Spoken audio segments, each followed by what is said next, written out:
魏秘书叹了口气，还是拿上那杯黑糖芋圆奶茶回自己座位了，插上吸管小小喝了一口，甜得腻人，明明都是少糖了，还这么甜。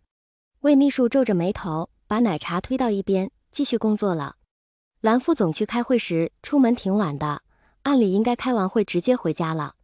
魏秘书工作上的事情没有忙完，便自己留下加班。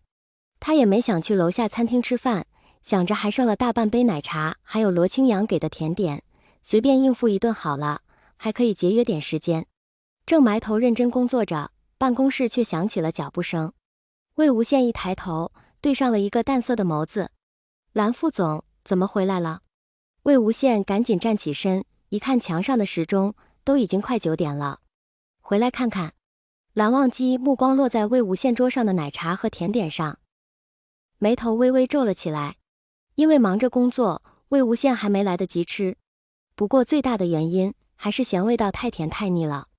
怎么吃这种东西？蓝忘机有些不悦地说。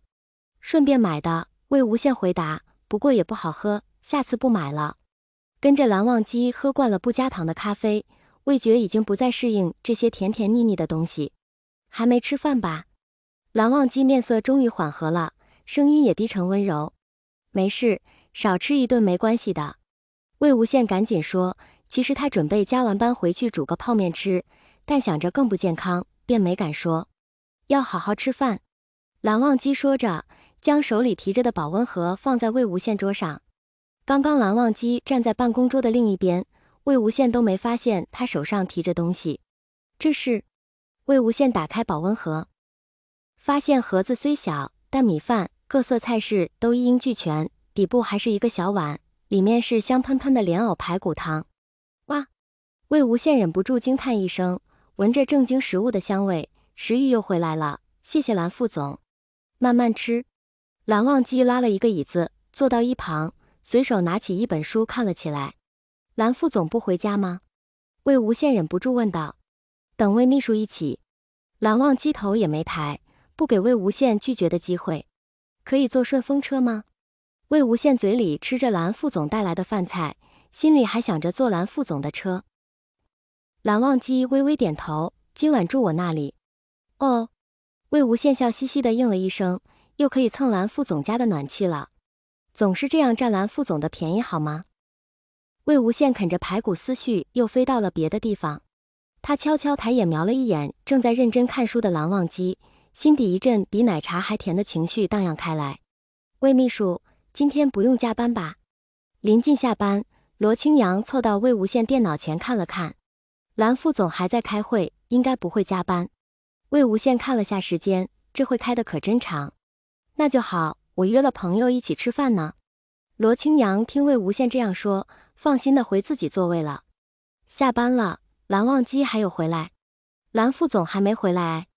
罗清扬已经背好包包，在犹豫走还是不走。不知道还有没有事。聂怀桑也坐在座位上没敢动。你们先走吧。魏无羡说道，我等蓝副总。那多不好意思啊，魏秘书。罗清扬尴尬地说。每次都让你加班。没事，反正我今天也没什么安排。魏无羡笑着说。下次请你吃好吃的。聂怀桑飞快关上电脑，和罗清扬一起离开了。魏无羡继续做事情，等着蓝忘机下班。魏婴还没走。蓝忘机散会一回来就看到正在加班的魏无羡，想着会后需不需要改方案。魏无羡十分敬业地说，云深制药的方案确实被否了。蓝忘机的声音难得带着一丝疲惫，需要改一下。那我来改吧。魏无羡小小吃了一惊，一般上会的方案只会小改，没想到直接被否了。你没开会，我来改。蓝忘机拿着材料走进办公室，又回过头说，魏婴，你可以先下班了。没事，我就在这里。魏无羡赶紧说。有什么需要可以随时叫我。蓝忘机眼睛认真看了看魏无羡，终于点头。魏无羡手上没有什么事情，便着手整理平时来不及整理的资料。蓝忘机时不时让魏无羡帮忙找一些云深制药的资料，又联系了那边的负责人几次。幸好没擅自离开。魏无羡在心里庆幸着，不然刘兰副总一个人在办公室加班，一个人找资料，一个人联系下属公司，多不好。魏婴，为了方便叫魏无羡，蓝忘机办公室的门一直开着。还需要什么资料？魏无羡来到蓝忘机办公室，手里还拿着笔记本。已经改好了。蓝忘机低声说：“你过来看一遍。”您发我好了。魏无羡说着便要转身出去。蓝忘机站起身说：“就在这里看。”魏无羡有些犹豫地走到蓝忘机旁边，蓝忘机直接让出位置，让魏无羡坐下。我站着看就好。魏无羡实在不习惯去坐蓝副总的位置。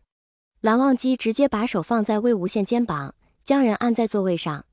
不愧是蓝副总的椅子，坐起来就是舒服。魏无羡赶紧将这个想法从脑海里赶走，开始一心一意阅读方案。